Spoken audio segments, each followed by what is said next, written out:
First যেদিন আমি অনলাইনে এই ড্রেসটা দেখি সেদিন আমার এই ড্রেসটা অনেক ভালো লেগে যায়, কজ এটার মেটেরিয়ালসটা আমার সব থেকে বেশি ভালো লাগে।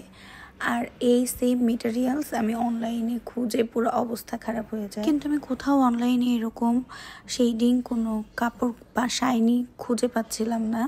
ফাইনালি আমি কি করি অ্যান্ড কিভাবে এই ফুল আউটফিটটা মেক করি সেটাই আজকে তোমাদের সাথে শেয়ার করব। আমার কণ্ঠ কিন্তু একদমই দেখছো খুব বাজে অবস্থা হয়ে গিয়েছে ঠান্ডা লেগে, তো এই বিষয়টা একটু অ্যাভয়েড করবা। আমি ফার্স্টেই চলে যাই হচ্ছে নিউ মার্কেটে। নিউ মার্কেট থেকে আমি অনেকগুলো ফ্যাব্রিক্স নিয়েছি। দেন ওদেরকে যখন আমি শেডিং কাপড়টা দেখাই, দেন ওরা আমাকে এরকম অনেকগুলো কালারিং দেখায়। আর আমার কাছে এই কালারটা বেশি ভালো লাগে, ফর দ্যাট আমি এই দুইটা শেডের কম্বিনেশন নিয়ে এটা ছিল আড়াই হাত বহরের, অ্যান্ড আমার কাছে নিয়েছিল হচ্ছে 180 করে পার গজ। আমি এখানে 2.5 গজ কাপড় নেই, অ্যান্ড আমি যেহেতু এটা নিজেই মেক করব, ফর দ্যাট আমি নিজেই এটা কেটে নিই। অ্যান্ড কাটার পরে আমি ফার্স্টেই যেটা করি সেটা হচ্ছে ড্রেসটা মেক করার আগে আমি হাতের কাজ যেটা ছিল সেটা কমপ্লিট করে ফেলবো। এর জন্য ফার্স্টেই আমি হচ্ছে কাটার পর আমি এঁকে নেই।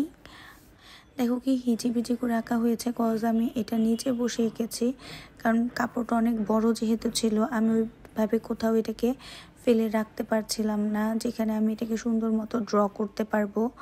বাট হচ্ছে যেহেতু নিচে বসে কাজ করতে আমার অনেক বেশি কষ্ট হয়ে যায়, তাই আমি কোনোভাবে এটা ঠিক মতো আর্ট করতে পারছিলাম না। যাই হোক, পরবর্তীতে আমি হচ্ছে এই গ্লুটা ইউজ করি। এই গ্লুটা কিন্তু অনেক অনেক অনেক বেশি ভালো। তোমরা যারা হচ্ছে ফেব্রিক্সে এরকম স্টোন বা কোনো কাজ করতে চাও তারা কিন্তু এই গ্লুটা মাস্ট হ্যাভ একটা ইউজ করতে পারো। এটা হচ্ছে নর্মালি সিরামিক্স ছাড়া সব কিছুতেই তুমি এটা দিয়ে অ্যাপ্লাই করতে পারবা।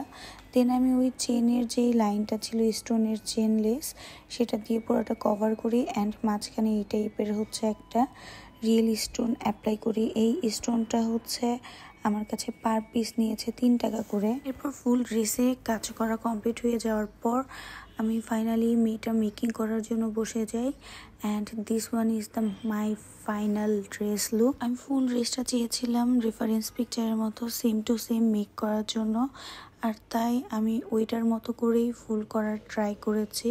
ওইটার নিক এরিয়াতেও বড় একটা লেস ওয়ার্ক ছিল বা স্টোন ওয়ার্ক ছিল, আর তাই জন্য আমি এখানে চেন লেসটার 3 ডাবল করে দিয়েছি। ওই ড্রেসটার স্লিভসে এরকম ফ্লাওয়ার ওয়ার্ক ছিল যেটা অনেকটা রোজ টাইপের, আর এর জন্য আমি চেন লেসটাকেই এভাবে করে মেক করেছি। অ্যান্ড ফাইনাল লুকটা তোমাদের কাছে কেমন লেগেছে অবশ্যই একটা কমেন্টস করে জানাবা।